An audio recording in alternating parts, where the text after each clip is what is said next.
5 years ago, Tim and Rebecca Rick bought this 1940s-style home in Anoka. Since buying the house, they've added 3 girls to their family and are now in need of some upgrades. We have a 1943 house, so a lot of the plumbing just never got updated. In November, one of our daughters went to go use the toilet and started screaming. Water was shooting up out of the back of the tank, had flooded the floor, and the damage was already done. When the old bathroom died, the Ricks discussed how they wanted to bring it back to life. We really wanted to make it look like the bathroom could have been original to the house. Yep. And so that involved a lot of internet research. We had some really fun times going to some architectural salvage yards down in Minneapolis, but then looking into like Mercury Mosaic, who did our handmade tile. So when it came to the construction process, we're working on a budget and trying to keep the costs down. And one of the things that we can do, of course, is our own demo work.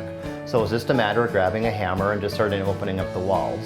As far as what we probably saved, I would say maybe between $500 and $1,000 just doing our own demo.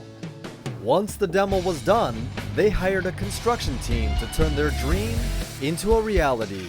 And while they were hammering, Tim and Rebecca went hunting. We found a sink that was just fabulous that came out of a 1920s Tudor house.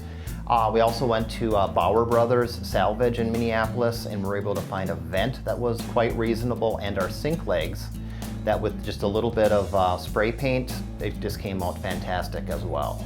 One thing that was nice, especially with Mercury Mosaic when we were there, is just their level of customer service. She not only helped us with rendering so we could have a physical look of what it could look like, but it also really helped us make sure that that was what we wanted. That tile that wasn't just a machine press tile, but was truly a piece of handmade art that was gonna go on our wall.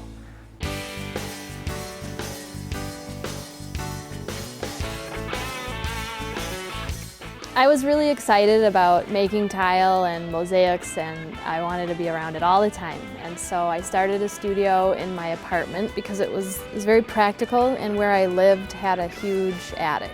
So it all started with 2 small projects in my apartment.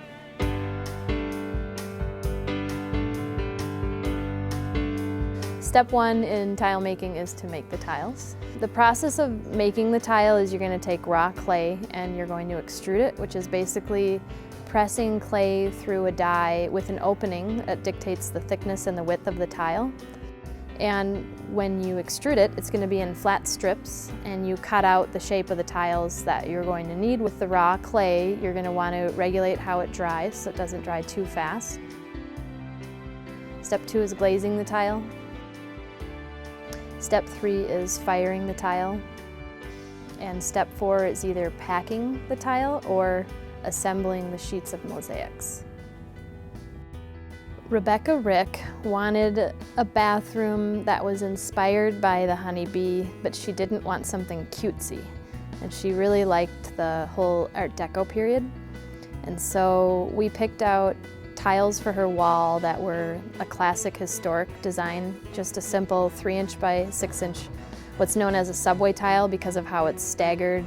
Not only is there exquisite taste in handmade tile going to distinguish this project from any other, but we are also having them, instead of using just a plain creamy grout for everything, we're going to have them use 2 colors of grout.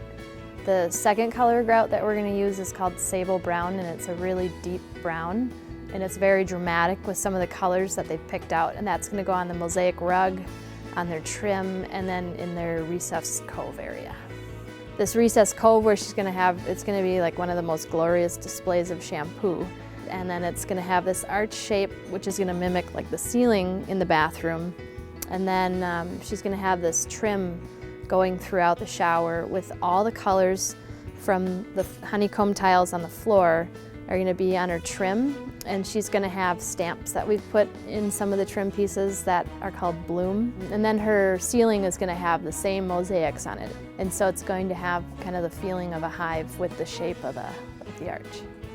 So after months of labor, a new bathroom was born. I guess if I had to give a tip to anybody, I'd just say be open to change throughout the process. What Rebecca and I were originally thinking ended up being kind of nothing the way that it ended, but it really came together, and I think looking back, we knew that this was the bathroom for us, not the one that we had in mind in November. And what did our tile designer think of the final results? Wow. Wow. Oh my gosh.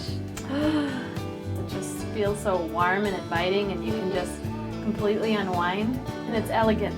It is. Yay! High five! Thanks for putting up with us. My pleasure.